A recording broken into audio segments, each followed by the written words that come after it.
রাতে বাচ্চারা কান্না করলে মাথায় হাত রেখে একটি আয়াত 7 বার পড়ুন। আল্লাহ পাক রব্বুল আলামিন ওই বাচ্চাকে সুস্থ করে দিবেন, বাচ্চার কান্নাকাটি করবে না। বর্তমানে ম্যাক্সিমাম জায়গায় সমস্যা হচ্ছে যে রাতে বাচ্চারা কান্নাকাটি করে, অনেক বাচ্চারা অসুস্থ হয়ে যায়, আস্তে আস্তে কোনো খাবার খায় না, আস্তে আস্তে শুকিয়ে যায়। এরকম হয় কি হয় না? অনেক বাচ্চাদের এরকম হয়। এটা জিনের সমস্যার কারণে হয়, অনেক সময় বদনজর করার কারণে হয়। বদনজর কিন্তু খুব ভয়ঙ্কর জিনিস। আপনার বাচ্চার ছবি ফেসবুকে দিবেন না। অনেকে আছে বাচ্চা হওয়ার সাথে সাথে ছবি ফেসবুকে দেয়, এতে কিন্তু বদনজর লেগে যেতে পারে। বদনজর কিন্তু সত্য, নবীজি সাল্লাল্লাহু আলাইহি ওয়াসাল্লাম জানিয়ে দিয়েছেন আল আইনু হাক্কুন, বদনজর সত্য। আর এই বদনজর এতটা ভয়ঙ্কর জিনিস, নবীজি সাল্লাল্লাহু আলাইহি ওয়াসাল্লাম বলেছেন বদনজর একজন সুস্থ মানুষকে অসুস্থ করে ফেলে, কবর পর্যন্ত নিয়ে যায়। সুতরাং এই বদনজর থেকে আমাদেরকে সাবধান থাকতে হবে।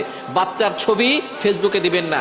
যে আসবে তাকে বাচ্চাকে দেখে বলবেন মাশাআল্লাহ বলেন, মাশাআল্লাহ বলেন।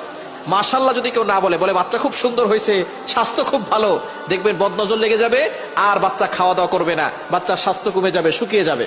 সুতরাং এরকম যদি আপনি মা হয়ে আপনার সন্তানকে দেখতে না চান, তাহলে আপনি অবশ্যই আপনার বাচ্চাকে যে দেখতে আসবে তাকে মাশাআল্লাহ বলতে বলবেন। এবং যদি বাচ্চা শুকিয়ে যায়, রাতে বেশি কান্না করে, তাহলে একটি আয়াত বাচ্চার মাথায় হাত রেখে পড়বেন, আয়াতুল কুরসি একটি আয়াত। পবিত্র কোরআনুল কারীমের 3 নম্বর পারার 1 নম্বর পৃষ্ঠার 8, 9, 10, 11, 12 নম্বর লাইনগুলোতে সূরা বাকারার 255 নম্বর আয়াত, এই আয়াতটি আপনি 7 বার পড়বেন। বাচ্চার মাথায় হাত রেখে 7 বার পড়বেন, এরপরে 7 বার পরে ফু দিয়ে দিবেন। দেখবেন বাচ্চার কান্নাকাটি বন্ধ হয়ে গেছে, এবং বাচ্চার বদনজর লাগলে সেই বদনজর কেটে যাবে। তার যদি কোনো জিনের আক্রমণ থাকে, জিনের আসর থাকে, সেটা কেটে যাবে, এবং আস্তে আস্তে বাচ্চা সুস্থ হবে ইনশাআল্লাহ।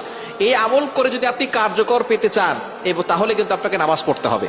নামাজ না পড়ে কোন আমলে কাজ হবে না।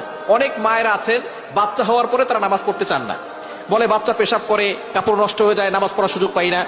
আপনি নামাজ অবশ্যই পড়বেন। বাচ্চাকে কারো কাছে দিয়ে নামাজের সময় হলে আপনি একটা নামাজের জন্য আলাদা কাপড় রাখবেন। বাচ্চারা পেশাব করবেই, জামা কাপড় ভিজবেই।